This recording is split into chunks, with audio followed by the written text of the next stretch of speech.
Pernah nggak sih Anda lihat sebuah program komunitas yang kelihatannya bagus banget di atas kertas, tapi pas di lapangan kok gagal total? Nah, sering banget kuncinya itu ada di metodenya. Hari ini kita bakal bedah tuntas 3 alat sakti dalam pemberdayaan masyarakat, ada RRA, PRA, dan PLA. Kita akan lihat mana yang cuma sekedar mengamati dan mana yang betul-betul memberdayakan. Halo, perkenalkan saya Dr. Harnia, dosen pengampu mata kuliah pemberdayaan masyarakat. Selama ini dari pengalaman saya, ada perbedaan yang besar sekali antara bekerja untuk masyarakat dan bekerja bersama masyarakat. Disinilah letak kunci keberhasilan itu. Yuk kita mulai perjalanan ini untuk memahami bedanya. Tapi sebelum kita jauh membahas metodenya, coba kita jujur dulu deh. Kita semua pasti pernah lihat kan program dengan niat yang super mulia, tapi entah kenapa sepi peminat atau nggak jalan lama. Kenapa ya? Jawabannya seringkali ada pada sebuah fondasi yang mungkin nggak kelihatan, yaitu langkah paling-paling awal. Kuncinya adalah penggalian masalah. Jangan salah ya, ini bukan sekedar bikin daftar keluhan. Ini adalah sebuah proses yang sistematis untuk benar-benar paham realitas hidup masyarakat, potensi mereka yang tersembunyi, dan akar masalah yang sebenarnya. Tanpa fondasi yang kokoh ini, program sebagus apapun bakal gampang goyah. Oke, ini dia peta jalan kita hari ini. Kita mulai dari fondasinya dulu, terus kita kenalan sama 3 metode utama, RRA, PRA, dan PLA. Setelah itu kita bandingkan, dan terakhir kita lihat gimana sih ketiganya beraksi di dunia nyata? Siap ya?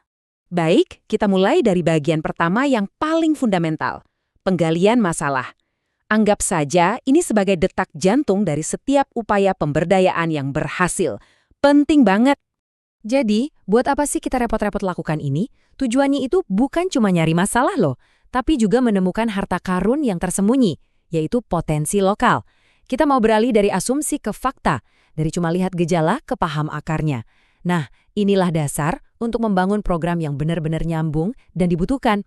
Sekarang, kita masuk ke metode yang pertama. Coba bayangkan, Anda butuh potret kondisi sebuah desa, tapi waktunya mepet banget. Nah, disinilah RRA atau Rapid Rural Appraisal berperan. Sesuai namanya ya, RRA ini intinya adalah kecepatan. Ini tuh kayak tim investigasi yang datang, kumpulin data-data penting secara efisien, lalu pergi. Fokusnya adalah efisiensi untuk mendapatkan data bagi para perencana. Prosesnya itu sangat to the point. Siapin tim, turun lapangan kumpulin data, analisis cepat, validasi singkat sama beberapa narasumber kunci, dan laporan pun jadi, cepat, efisien, dan fokusnya ke data. Oke, kalau tadi RRA itu ibarat fotografer yang ambil potret dari luar, sekarang kita geser sedikit. Selamat datang di dunia PRA atau Participatory Rural Appraisal. Di sini, kita nggak lagi sekedar memotret, tapi kita membuat cetak biru bangunan bersama-sama dengan penghuninya. Kata kuncinya di sini adalah partisipatif. Nah, PRA ini membalikan keadaan. Masyarakat bukan lagi objek penelitian, tapi mereka adalah mitra aktif yang ikut mikir, ikut merancang, dan merencanakan masa depan mereka sendiri. Fondasi PRA ini kuat sekali. Ada kesetaraan, ada proses belajar bersama, dan yang pasti transparansi.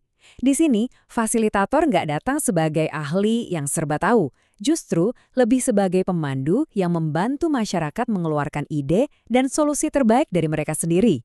Nah, kalau PRA tadi tentang bikin peta perjalanan bareng-bareng, maka PLA ini membawanya ke level selanjutnya. Inilah momen di mana komunitas benar-benar pegang kemudi, menjadi nahkoda untuk kapal perubahan mereka sendiri. PA itu kan singkatan dari Participatory Learning and Action. Fokusnya ada di siklus yang nggak pernah berhenti, belajar dan bertindak. Contohnya warga coba bikin kompos, itu aksinya. Terus mereka evaluasi, apa yang berhasil dan enggak, itu belajarnya. Kemudian mereka perbaiki lagi caranya di putaran berikutnya. Prosesnya jadi hidup dan terus berevolusi. Slide ini menunjukkan inti dari PLA, sebuah siklus. Prosesnya nggak berhenti setelah satu kegiatan selesai, nggak sama sekali.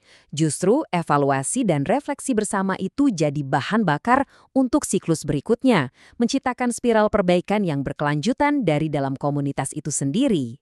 Oke, kita sudah kenalan nih sama RRA, PRA, dan PLA. Sekarang gimana kalau kita sandingkan ketiganya biar kelihatan jelas bedanya, kapan kita harus pakai palu dan kapan kita butuh obeng? Mari kita lihat. Nah, tabel ini merangkum semuanya dengan jelas ya. Coba kita lihat pergeseran yang luar biasa di baris pelaku utama.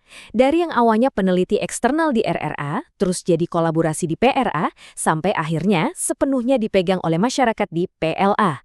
Keren kan? Dan lihat juga outputnya.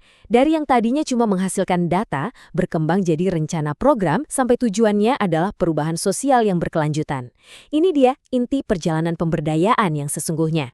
Jadi perbedaan yang paling mendasar itu ada di filosofinya. Kalau RRE itu tentang mengumpulkan data untuk peneliti atau perencana. Sedangkan PRE dan PLA itu tentang memfasilitasi perubahan yang dilakukan oleh masyarakat itu sendiri. Yang satu fokusnya ke produk, yaitu laporan. Yang lain fokusnya ke proses, yaitu pemberdayaan manusianya. Beda banget kan? Teori ini bakal jadi omong kosong kalau nggak diterapkan. Nah, mari kita lihat gimana semua ini beraksi di lapangan, khususnya di bidang saya, yaitu kesehatan masyarakat. Di dunia kesehatan, ini nyata sekali. Daripada kita datang dan bilang, ibu-ibu harus begini, kita pakai PAA untuk duduk bareng mereka dan memahami kenapa stunting terjadi dari sudut pandang mereka. Kita berdayakan kader posyandu bukan sebagai pesuruh, tapi sebagai detektif kesehatan di lingkungannya. Inilah cara kita membangun perilaku hidup sehat yang bertahan lama.